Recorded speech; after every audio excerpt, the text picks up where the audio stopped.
Siempre es un momento de reflexión de qué es lo que se puede llegar a sumar para hacer algo más.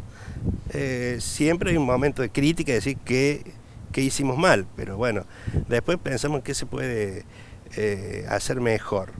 Y creo que por último el deseo siempre es que dentro de la profesión logremos estar un poquito mejor, ¿no? Porque hay colegas que la pasan realmente mal. Y bueno, creo que si podemos nosotros impulsar algo para que haya colegas que estén un poquito mejor, yo creo que se puede descansar más tranquilo. Un balance de un año que recuerdo allá por el mes, fines de febrero, cuando de alguna u otra manera el doctor Andrés de León comenzaba a advertir, quizás algunos periodistas, y he tenido la posibilidad de una cierta pandemia que se aproximaba, pero que todavía no hablábamos.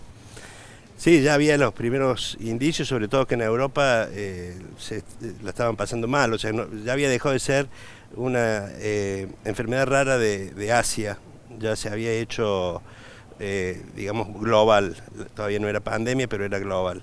Y ahí ya se advertía que no iba a ser una cosa fácil parar la difusión de esta enfermedad. De hecho, países muy avanzados no habían logrado pararlo y ya Europa y Estados Unidos empezaban a tener los primeros casos y con un descontrol en los contagios. Nosotros veníamos con el dengue también, donde había casos que podían ser sospechosos porque la sintomatología era muy parecida.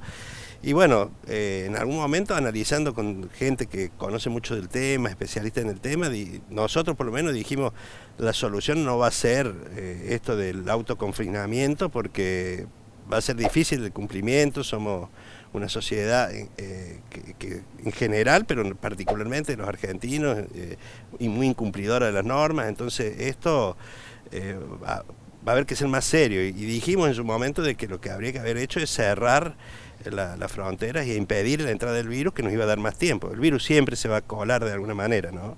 Es imposible esto de que el virus no pase o no se difunda, porque es un virus, se va a colar. Pero bueno, si sabemos que el vector es el hombre, tratemos de que el hombre, no, sobre todo que venían de afuera, y sabíamos que acá no teníamos ningún autóctono y venían todos de afuera, bueno, evitemos que vengan de afuera. Los primeros médicos imputados en Córdoba, que fue noticia nacional, y allí el Consejo de Médicos salió precisamente a defender esta situación. ¿Cómo lo vivieron internamente?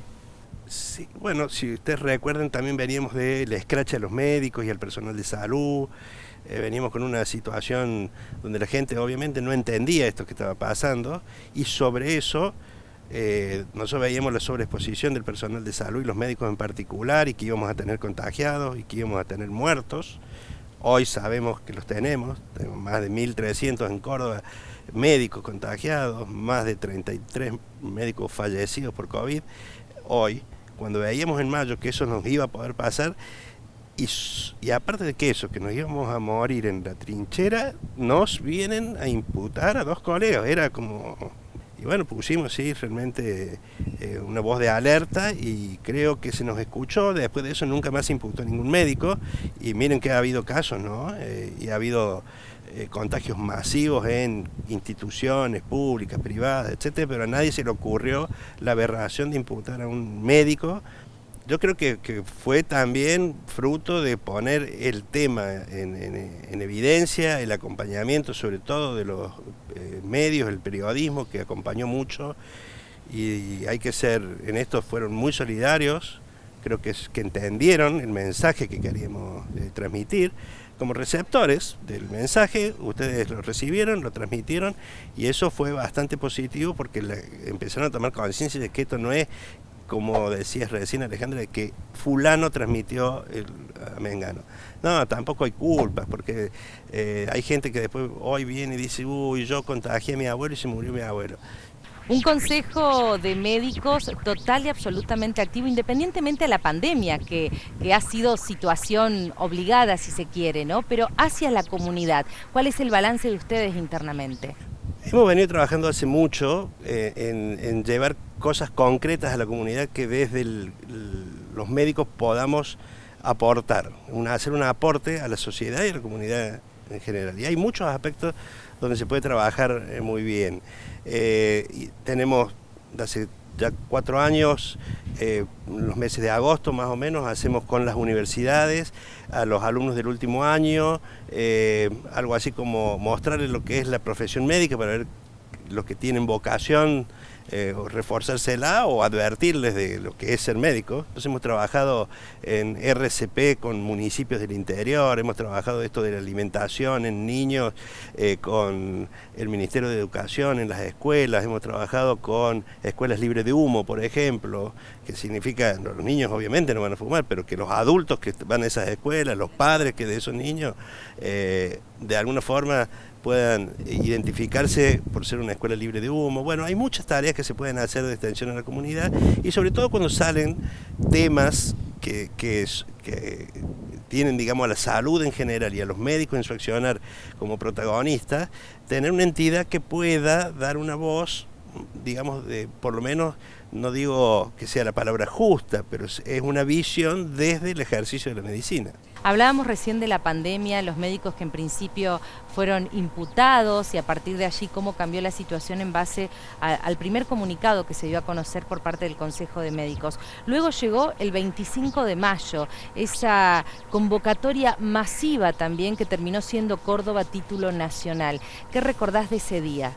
Y bueno, fruto de esta imputación que había sido unos días antes, ya venía un malestar en la salud y en los médicos con esto de señalarlos con el dedo, de que viven acá un médico que nos puede contagiar a todos, que no use el ascensor, etcétera, esas cosas que un grupo minúsculo de la sociedad que se portó muy mal. Y bueno, eso había empezado a poner una predisposición en los médicos a manifestarse contra estas injusticias, ¿no?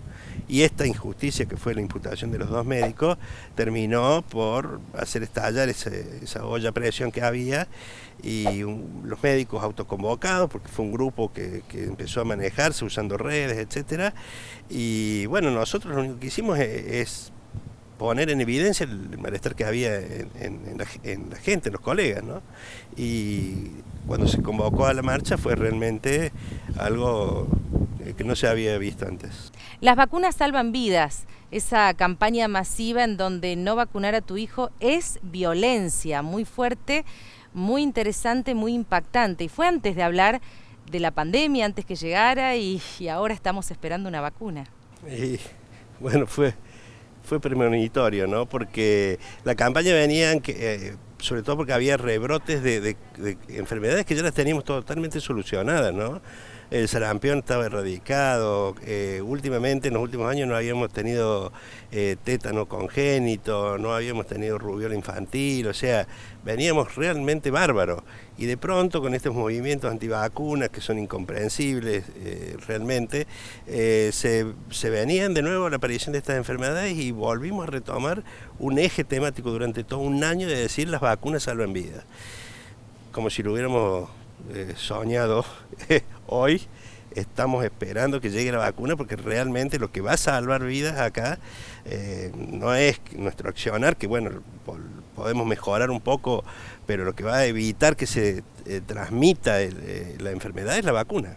¿Qué cree usted, en la conversación con sus pares, con sus colegas, que esta pandemia vino a enseñarles a los médicos en su cuestión profesional, humana? El doctor Bergoglio decía, no lo voy a decir yo porque es una palabra mucho más autorizada, que cuando él empezó a trabajar en la parte infectológica, él fue a un hospital donde no quería ir nadie, era el Rawson, porque las enfermedades infectocontagiosas se llevan muchas vidas y no había tratamientos, no había antibióticos, no había vacunas. Y los médicos que eran más solidarios eran los que realmente querían ir a esos lugares, ¿no? Creo que hemos vuelto a esa vieja época de Bergoglio, ¿no?